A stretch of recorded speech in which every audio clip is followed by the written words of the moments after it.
Arkadaşlar merhaba. Bugünkü konuğumuz iPhone 15 Pro Max. Pil sağlığı hakkında konuşmak istiyoruz. Telefonu alalı yaklaşık 3 ay kadar oldu. Pil sağlığımız şu an ne durumda? Nasıl kullandık? Neler yaptık? Ayarlar nedir? Bir bunun hakkında konuşalım. Önce ayarlara girelim.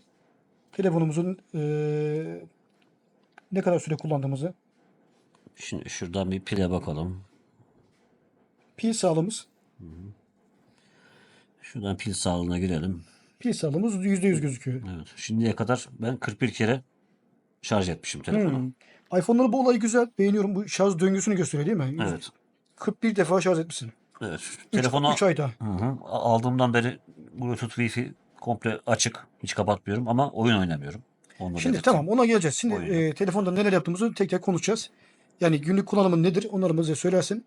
Bizim burada konumuz şu. Yani pil sağlığı şu an 3 ay sonrasında %100 olmasının sebebi. Yani bu iyi bir kullanım mı? Ekstra bir şey mi yapıyorsun? Bir ayarları kapatıyor musun? Onlara bakacağız. Şimdi bir telefonun şeyi bakabilir miyim? O hakkında kısımda süresi. Bir orayı göstersen bize. Şu aldığım zamanı mı soruyorsun? Evet, aldığımız Şurada, zamanı bir görelim. Şu hakkındaydı. Sınırlı garanti şu yukarıda yazıyor. Evet. evet.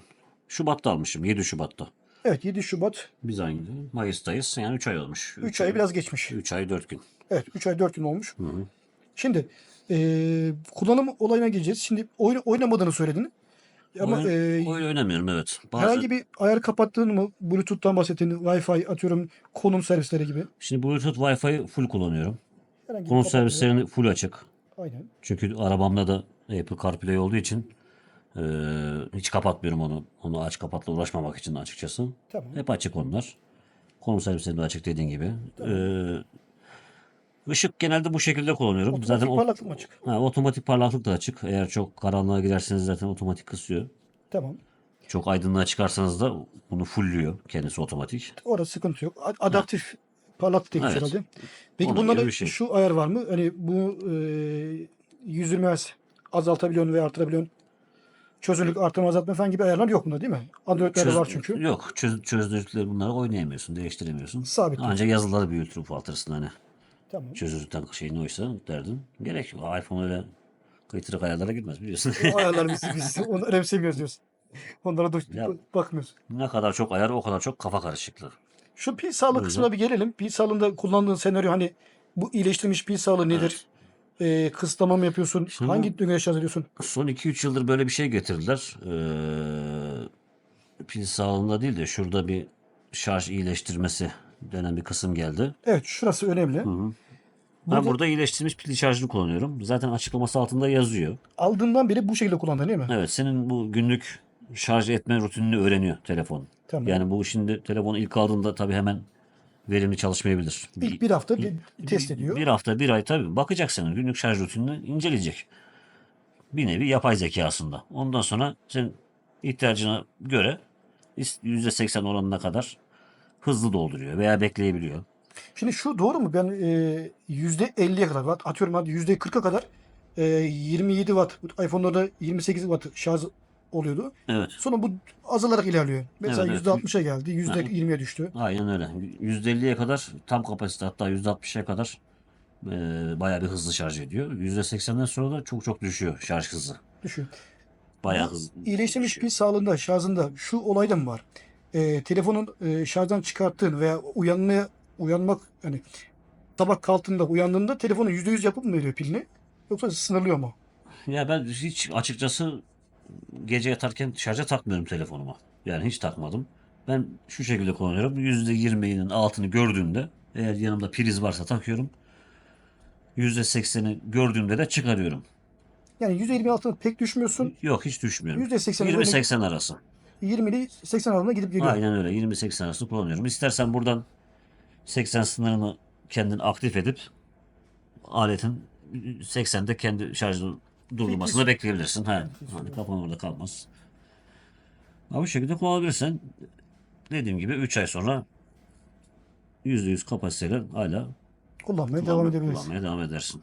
Orada pille ilgili bir gün içerisinde birkaç defa şarja takmakla bir problem yok değil mi? Hani %30'dayken Yok. takabilirsin. Tabii Birkaç defa takabilirsin. şarj edebiliriz. Hiçbir sıkıntı olmaz. Orada bir sıkıntı yok. Hiçbir sıkıntı olmaz. Evet. Dediğimiz gibi telefonda fazla oyun oynanmadı. Yok. Diğer Bak sosyal zaten burada benim medyalarla- şeylerim yazıyor. Evet, kullanım Zaten banka uygulamaları, işte kamera. Evet, kullanım resim sistemimiz bu yapalım. şekilde. Aynen öyle. Herhangi bir kısıtlama yok. Herhangi bir şey kapatma yok. Evet. Bu şekilde pil sarması hala %100 gözüküyor. Tamam. Arkadaşlar bilgi amaçlıydı. Kolay gelsin. Arkadaşlar merhaba. Daha önce çekmiş olduğumuz iPhone pil sağlığı konusuna ilaveten yeni güncellememiz var. 2 ay boyunca telefonumuzu kullandık. Toplamda 5 ay gibi bir süre oldu. Şimdi pil sağlığımız ne aşamaya geldi onu güncellemek istedik. Şu an garanti durumumuz 7 Şubat 2000 ne yazıyordu? 2026. 2026. Yani 7 Şubat 2024'te alınma. 5 ay geçmiş yaklaşık. 5 ay geçmiş. Şu an pil sağlığımız ne durumda? Ona da Pil sağlığı bir arayalım onu. şuradan bakayım kısa yoldan. Pil sağlığına görelim. Evet, pil sağlığımız %100 gözüküyor. Herhangi bir düşüş olmadı. Tabii kullandığımız senaryo tam olarak neydi?